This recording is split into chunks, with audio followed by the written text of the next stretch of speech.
In the beginning, find Shrine, worship it, and as you can see right here, we've got the Invoke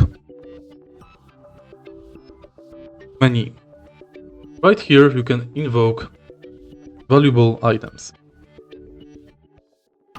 To invoke them, you have to gain madness level. As you can see in the top right corner, we've got the madness level and level cap.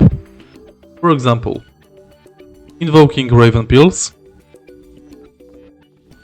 costs you 20 madness. You can invoke up to 5 items at cost of 20 madness. Once the madness level is 100, you have to kill Feathered NPC to reset it. When the madness level is above 100 or max, you gain more damage, but also you strike harder. If you find this video helpful, please leave like, comment and subscribe.